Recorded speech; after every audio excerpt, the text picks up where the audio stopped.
Ketika anak itu hendak menyeberang jalan, seketika sebuah truk datang menabraknya. Sang ibu menangis dan berlari menghampiri putranya yang tergeletak.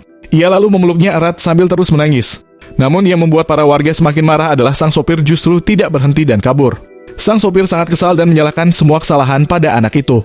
Semua kejadian itu disaksikan oleh seorang gadis di pinggir jalan dan kebetulan sang sopir mengenali wanita tersebut sebagai teman sekelasnya. Lalu sopir itu mengendarai truk itu ke pinggiran kota. Sambil marah-marah ia membersihkan darah di bagian depan truk untuk menghapus barang bukti.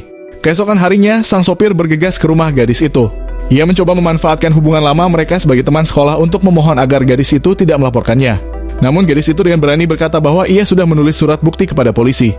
Mendengar hal itu, pria itu menjadi sangat marah. Ia langsung menerobos masuk rumah dengan memecahkan kaca jendela. Setelah membuka pintu dari dalam, terdengar suara tangisan wanita yang sangat menyakitkan. Beberapa menit kemudian, gadis itu tergeletak berlumuran darah. Kemudian pria itu segera pergi untuk menelepon teman polisinya untuk menahan surat tersebut. Setelah itu, ia pergi ke rumah neneknya untuk meminta uang dengan maksud untuk menyuap polisi. Tapi neneknya sudah tahu sifat asli cucunya dan langsung menolaknya.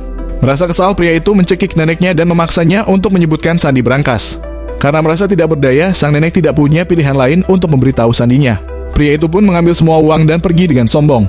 Sebelum keluar, ia mengancam neneknya agar jangan pernah berani melapor ke polisi. Sementara itu, gadis yang terluka ternyata masih hidup. Dengan susah payah, ia merangkak keluar dari hutan. Beberapa anak yang melihatnya segera memanggil polisi dan membawanya ke rumah sakit.